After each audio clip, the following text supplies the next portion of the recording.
नमस्कार प्रिय विद्यार्थियों। आज की क्लास में जो क्वेश्चन पेपर हम लेके आए हुए हैं, ये क्वेश्चन पेपर आपका ह्यूमन वेल्यूज एंड इनरोलमेंटल स्टडीज का आपका क्वेश्चन पेपर है। ये paper BA BSc BCom second semester में यही पेपर बच्चों इस बार आपका आयोजित हुआ है, जिससे कि आज आपका पेपर भी लगा हुआ कानपुर विश्वविद्यालय का। उसके बाद महाराजा सुहेलदेव विश्वविद्यालय का भी, जो कि सेकेंड सेमेस्टर में ह्यूमन वेल्यूज ही आपको देना पड़ेगा। तो सभी यूनिवर्सिटी के लिए बहुत ही महत्वपूर्ण हमारी क्लास रहेगी बच्चों। इसमें टोटल आपके 100 क्वेश्चन है। परीक्षा की दृष्टि से काफ़ी क्वेश्चन इसमें से भी जो है देखने को आपको मिलेंगे। ठीक है, चलेगा। बहुत ही तीव्र गति से आज की हम क्लास के माध्यम से इस पेपर को सॉल्व कर रहे हैं। पहला इसका क्वेश्चन देखिएगा कि मानव मूल्य किसे कहते हैं। तो नैतिक सिद्धांत जो व्यवहार को परिभाषित करता हो। इसमें का पहला ऑप्शन आपका पूर्णतः राइट है। फिर आपका 2 नंबर आपका क्वेश्चन है। 2 नंबर क्वेश्चन को भी देखिएगा बच्चों। 2 नंबर आपका जो क्वेश्चन दिया हुआ है, ये कह रहा है कि निम्नलिखित में से कौन मानव मूल्य का प्रकार नहीं है, आपको ये बताना है। तो देखो, इसमें नैतिक मूल्य भी इसका प्रकार है, भौतिकवादी मूल्य भी है, आध्यात्मिक मूल्य भी है, लेकिन अलौकिक मूल्य इसका कोई भी प्रकार नहीं है।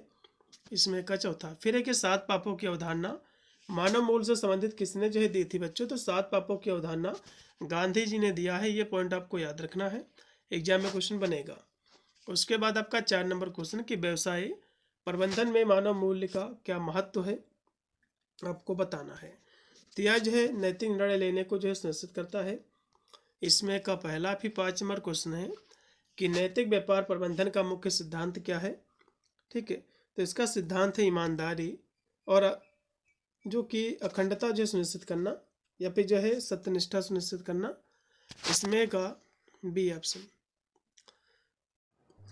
फिर आपका 6 नंबर क्वेश्चन है कि भ्रष्टाचार का कारण क्या है। तो मूल्य और जो है ईमानदारी की कमी, ये भ्रष्टाचार का जो कि कारण है। इसमें का भी। फिर कि कॉर्पोरेट सामाजिक उत्तरदायित्व। देखो, CSR का फुल फॉर्म भी एग्जाम में पूछ सकता है। तो कॉर्पोरेट जो है सोशल रिस्पॉन्सिबिलिटी इसका फुल फॉर्म होता है। तो इसका मुख्य जो है स्तंभ क्या है, आपको ये बताना है। तो इसका मुख्य जो स्तंभ है, ठीक है, वो है आर्थिक, वातावरणीय, सामाजिक जो उत्तरदायित्व है। इसमें का पहला। उसके बाद है कि निम्नलिखित में से कौन सा भारतीय उद्योगपति CSR पहलों के लिए प्रसिद्ध है। तो रतन टाटा जी थे।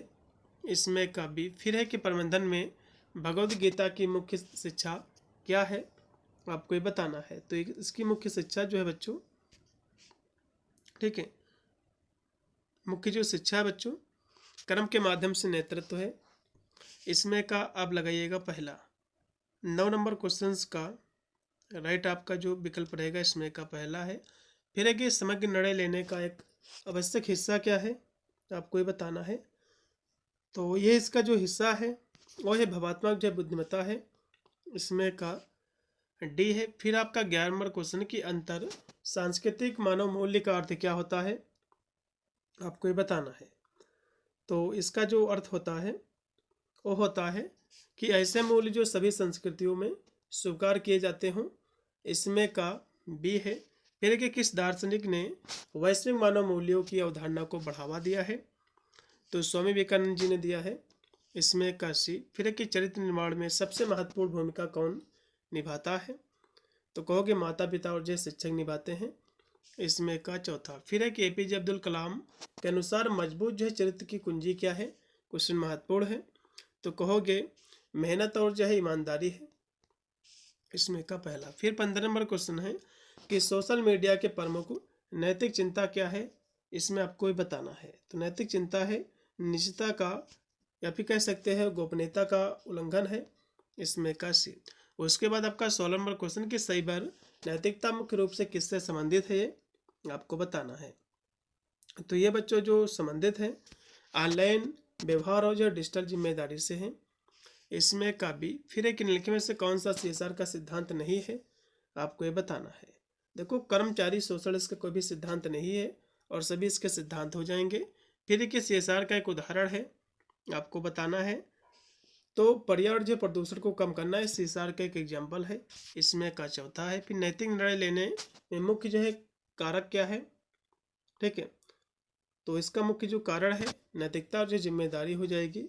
इसमें का दूसरा है। फिर एक नैतिक दुविधा क्या है, क्वेश्चन एग्जाम में बनेगा। तो ऐसी स्थिति जहाँ नैतिक मूल्यों के बीच जो टकराव हो, उसी को हम नैतिक दुविधा कहते हैं। फिर है कि विपणन में कौन सी जो है दुविधा आम है, आपको बताना है। तो कौन सी दुविधा बच्चों आम है, तो कहोगे गलत विज्ञापन बनाम उपभोक्ता अधिकार, इसमें का पहला है। फिर प्रबंधन में आध्यात्मिक मूल्यों का उद्देश्य क्या है, 22 की बात करें तो नैतिक जो है नेतृत्व को बढ़ावा देना। उसके बाद है कि आध्यात्मिक मूल्यों से प्रभावित कौन सा प्रबंधन सिद्धांत है, ठीक है, तो कहोगे सेवक जो है नेतृत्व है, सर्वेंट लीडरशिप है। उसके बाद है कि समाज में नैतिक मूल्यों का क्या महत्व है, आपको ये बताना है। तो इसका महत्व बच्चों है वे निष्पक्षता जो है न्याय सुनिश्चित करते हैं, इसमें का चौथा है। फिर निम्न में से कौन सा नैतिक व्यवहार का उदाहरण है, एक एग्जाम्पल है, आपको बताना है। तो नैतिक जो है व्यवहार का बच्चों तो वित्तीय लेन देन में जो ईमानदारी होती है उसी को हम नैतिक व्यवहार कहते हैं। उसके बाद है कि इनमें से कौन सा मानव मूल्य नहीं है, तो बेईमानी बच्चों कोई भी मानव मूल्य नहीं है और सभी इसमें कहें। फिर है कि एक नैतिक नेता की सबसे महत्वपूर्ण विशेषता क्या होती है, आपको बताना, तो ईमानदार होना चाहिए, इसमें का भी। ऑनलाइन जो है खरीदारी में प्रमुख नैतिक चुनौती क्या है, 28 की बात करें, ठीक है, तो चुनौती बच्चों की नकली जो है समीक्षाएं और जो है घोटाले हैं, चुनौती प्रकार की। फिर कि कार्यस्थल जो है ईमानदारी क्यों महत्वपूर्ण है, आपको ये बताना है। तो इसलिए महत्वपूर्ण बच्चों क्योंकि विश्वास और जो विश्वसनीयता को बढ़ावा देता है, फिर बढ़ाता है। उसके बाद है कि कौन सा कारक मानव मूल्य को नकारात्मक रूप से जो परिभाषित करता है। देखो यहाँ से बच्चे नकारात्मक की बात कर रहा है, ठीक है, तो कौन करता है। 30 की बात करें तो कहोगे हाँ भ्रष्टाचार और जो लालच करता है, यहाँ के नकारात्मक की बच्चों बात कर रहा है, इसमें का चौथा। फिर है कि समग्र निर्णय लेने का अर्थ क्या होता है, आपको बताना है। तो कहोगे सभी पहलुओं पर विचार करना, भावात्मक, नैतिक और जो तार्किक से। उसके बाद है कि कौन सा भारतीय ग्रंथ समग्र निर्णय लेने को जो है बढ़ावा देता है, तो कहोगे भगवत गीता देती है, इसमें का डी। फिर है कि नैतिक निर्णय लेने का प्रथम चरण क्या है, आपको बताना है। तो नैतिक जो है मुद्दों की पहचान करना। फिर एक निम्नलिखित में से कौन सा नैतिक सिद्धांत नहीं है, आपको बताना है। तो बच्चों ईमानदारी ये भी इसका सिद्धांत, लेकिन धोखा कोई भी इसका सिद्धांत नहीं है, इसमें का भी। विपणन में एक आम जो है नैतिक दुविधा क्या है, 35 की बात करें तो कहोगे झूठा विज्ञापन बनाम उपभोक्ता विश्वास, इसमें का सी। फिर एक निजीकरण में मुख्य नैतिक चिंता क्या है, आपको बताना है। तो मुख्य नैतिक जो चिंता है बच्चों, ठीक है, सुलभता और जो है किफ़ायती दर है, इसमें का चौथा। फिर कि सोशल मीडिया में एक प्रमुख नैतिक दुविधा क्या होती है, आपको ये बताना है। तो कहोगे गोपनीयता बनाम सोशल जो कि हाँ भाषण, इसमें का बी, इसमें का बी है। फिर है कि जैविक खेती में एक महत्वपूर्ण या फिर प्रमुख जो है नैतिक मुद्दा क्या है, 38 की बात करें तो कहोगे उच्च लागत बनाम जो है स्थिरता है। उसके बाद कि कौन सी जो है कंपनी डेटा गोपनीयता उल्लंघनों के कारण नैतिक संकट का सामना कर चुकी है, तो फेसबुक कर चुकी है, इसमें का पहला है। फिर कि साइबर सुरक्षा में नैतिक चुनौती क्या है, तो कहोगे डेटा गोपनीयता बनाम राष्ट्रीय सुरक्षा, इसमें का भी। फिर कि ऑनलाइन खरीदारी में नैतिक जो है मुद्दा क्या है, आपको बताना है। तो उपभोक्ता गोपनीयता की सुरक्षा है। फिर कि कृत्रिम जो है बुद्धिमत्ता जिसको एआई कहते हैं, इससे संबंधित नैतिक चिंता क्या है, आपको बताना है। तो डेटा गोपनीयता और जो पूर्वाग्रह है। फिर कि गुणवत्ता मानकों को बनाए रखने के लिए नैतिक मुद्दा क्या है, तो कहोगे लागत बनाम जो उत्पाद सुरक्षा है। फिर है कि पर्यावरण संरक्षण में एक प्रमुख नैतिक चिंता क्या है, आपको बताना है। तो आर्थिक जो है विकास बनाम स्थिरता है। फिर कि उपभोक्ता अधिकारों में एक नैतिक मुद्दा क्या है, 45 की बात करें तो झूठा विज्ञापन है, गलत विज्ञापन। फिर कि पारिस्थितिकी तंत्र क्या है, आपको बताना है। तो जीवों को समुदाय और उसका जो है वातावरण है, इसमें का पहला, इसमें का पहला है। फिर कि पारिस्थितिकी तंत्र के दो प्रमुख घटक क्या हैं, तो जैविक और अजैविक घटक हैं, इसमें का चौथा होगा, ठीक है। जैविक वे होते हैं इसमें जान होती है, जैविक जिसमें जान नहीं होती है। फिर कि खाद्य श्रृंखला क्या है बच्चों, क्वेश्चन बन सकता है एग्जाम में। तो जीवों की एक ऐसी श्रृंखला जहाँ प्रत्येक अगले द्वारा जो है खाया जाता है। फिर है कि खाद्य जाल क्या है, आपको ये बताना है। खाद्य जाल जो बच्चों है वो क्या है, ठीक है, आपको ये बताना है। 49 नंबर क्वेश्चन की यदि हम बात करें तो वैसे तो खाद्य जाल बच्चों वास्तव में परस्पर जुड़ी खाद्य श्रृंखला का एक नेटवर्क होता है, ठीक है। तो इसमें का खाद्य जाल कोई भी ऑप्शन जो कि सही इसको कोऑर्डिनेट नहीं कर रहा है, इसलिए इसमें का आप डी लगा दीजिएगा चौथा। कीड़ों के द्वारा बनाया गया जाल नहीं, जो कि ये जो खाद्य जाल वास्तव में परस्पर जुड़ी खाद्य श्रृंखला का एक नेटवर्क होता है, ठीक है, एक जाल होता है।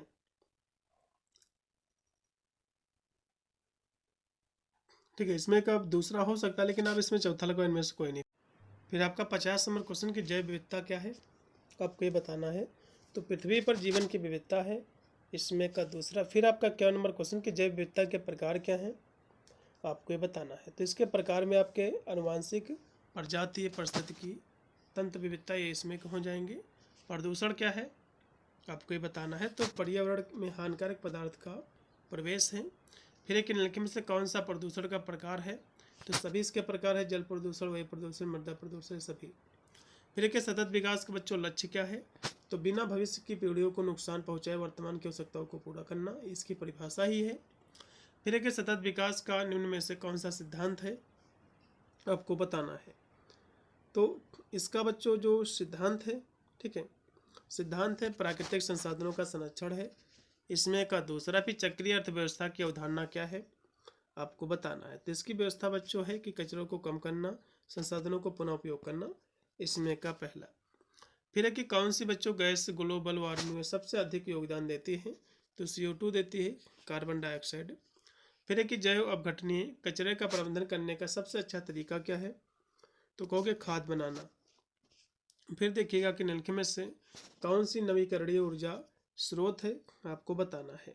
ठीक है, नवीकरणीय बच्चों ये पूछ रहा है, ठीक है, तो सौर ऊर्जा हो जाएगा।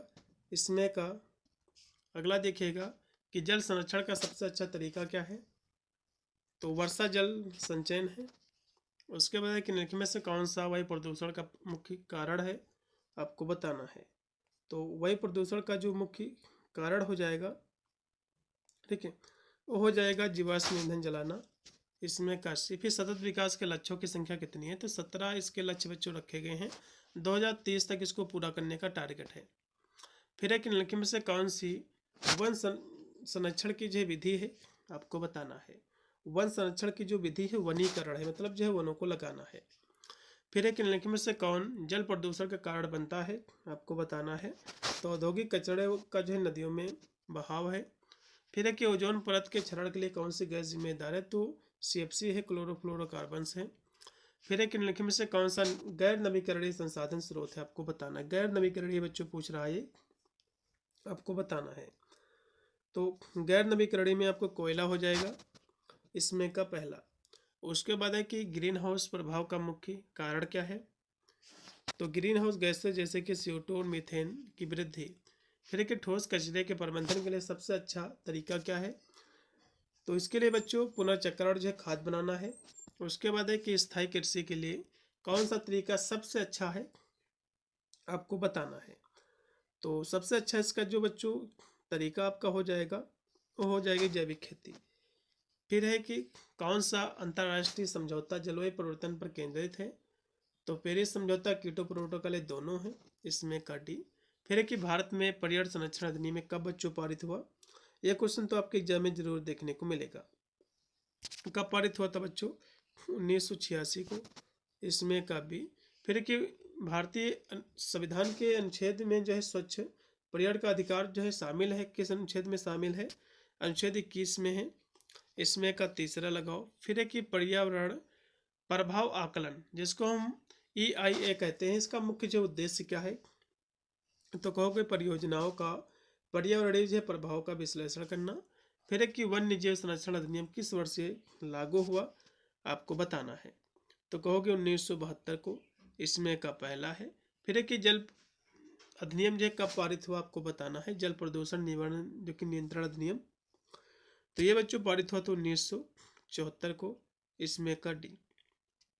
फिर 76 नंबर क्वेश्चन है, वायु प्रदूषण बच्चों नियंत्रण अधिनियम में कब पारित हुआ, तो ये बच्चों हुआ था 1981 को। उसके बाद है कि कौन सा अंतर्राष्ट्रीय संगठन पर्यावरण संरक्षण के लिए कार्य करता है, तो UNP करता है, ठीक है, संयुक्त राष्ट्र पर्यावरण कार्यक्रम करता है। सतत विकास किस पर ध्यान जो है केंद्रित करता है, किस पर केंद्रित है, तो संतुलित जो है आर्थिक, सामाजिक और जो है पर्यावरणीय विकास पर है। उसके बाद है कि कौन सा अधिकार नागरिकों के लिए स्वच्छ पर्यावरण सुनिश्चित करता है। तो स्वच्छ जो है पर्यावरण का अधिकार करता है। उसके बाद कि पेरिस समझौते का मुख्य उद्देश्य क्या है।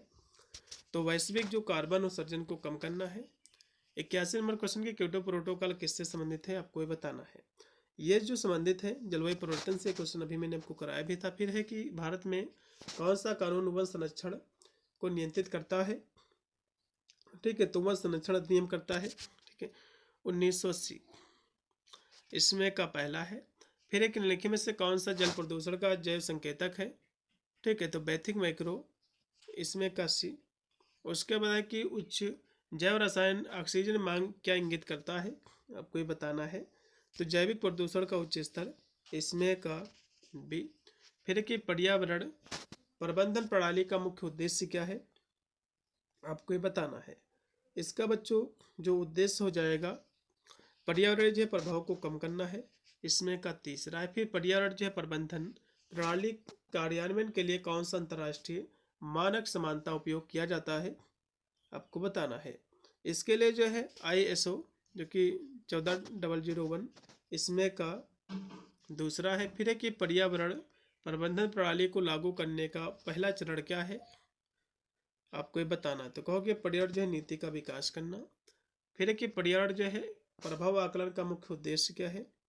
इसका उद्देश्य है परियोजनाओं के पर्यावरण जो है प्रभाव का पूर्व अनुमान और जो है न्यूनीकरण है। फिर है कि निम्नलिखित में से कौन सा EIA प्रक्रिया का एक महत्वपूर्ण चरण है, तो सार्वजनिक जो है भागीदारी है। फिर कि पर्यावरण जो है लेखा परीक्षा का उद्देश्य क्या है, आपको बताना है। इसका उद्देश्य है पर्यावरणीय अनुपालन और जो है प्रदर्शन है। उसके बाद कि मूल्यों की कुल संख्या क्या है, आपको बताना है। मूल्यों की कुल संख्या क्या है, 91 की बात करें। ठीक है, तो मूल्यों की बच्चों जो संख्या है 10 है, इसमें का पहला लगा दो। फिर है कि मूल्यों का प्रशिक्षण दिया जाता है, तो स्कूल परिवार धार्मिक संस्थान सभी में। फिर है कि नैतिक शिक्षा समिति इस जो कि 1962 के अध्यक्ष कौन थे, तो श्री प्रकाश थे, इसमें का दूसरा। फिर है कि अपने ज्ञान के विकास के लिए अपनी माँ का ऋणी हूँ, ये जो वाक्य किसने कहा है, आपको बताना है। तो अरविंद जी ने। फिर देखिएगा विंग्स ऑफ फायर, ये जो बच्चों पुस्तक है APJ अब्दुल कलाम की, क्वेश्चन एग्जाम में बनेगा। फिर है कि रिश्वत अधिनियम जो कि 2010 में बना था बच्चों, लेकिन इसको लागू कब किया गया, आपको ये बताना है। ठीक है, तो ये बना तो था 2010 में, लेकिन इसको लागू किया गया था 1 जुलाई 2011 को इसको लागू किया गया था, इसमें का भी। फिर है कि आचार नीति एक विज्ञान है, तो कैसा विज्ञान है, तो कहोगे मानक विज्ञान है, इसमें का चौथा है। फिर कि बिल गेट्स ने माइक्रोसॉफ्ट का प्रारंभ कब किया था, तो 1975 में। उसके बाद देखिएगा कि निम्नलिखित में से कौन सा विपणन के विरुद्ध आलोचना का एक सामान्य स्रोत नहीं है, आपको ये बताना है। तो विश्व व्यापार संगठन नहीं बच्चों, और सभी हैं। फिर लास्ट में आपका 100 नंबर क्वेश्चन है कि विपणन नैतिकता में किन नैतिक समस्याओं का सामना करना पड़ता है, तो काला बाजारी, भ्रामक विज्ञापन। ठीक है, विज्ञापन की विषय वस्तु सभी का बच्चों, इसमें का डी। तो ये थे बच्चों आपके 100 क्वेश्चन जो कि इसी वर्ष आपका पेपर आयोजित हुआ था, तो मैंने सोचा इसको करा दें। इसको देख के जाइएगा, और मैंने कानपुर विश्वविद्यालय की 1 शॉट की क्लास करा रखी है, उसको जरूर आपको देख के जाना है। इन्हीं से आपका पूरा का पूरा पेपर आपका कवर हो जाएगा। पेपर हो जाएगा तो पेपर अपना भेज देना, जिससे मैं उसकी आंसर की करा दूंगा। मिलता है वीडियो के, तब तक सभी को thank you for watching this video.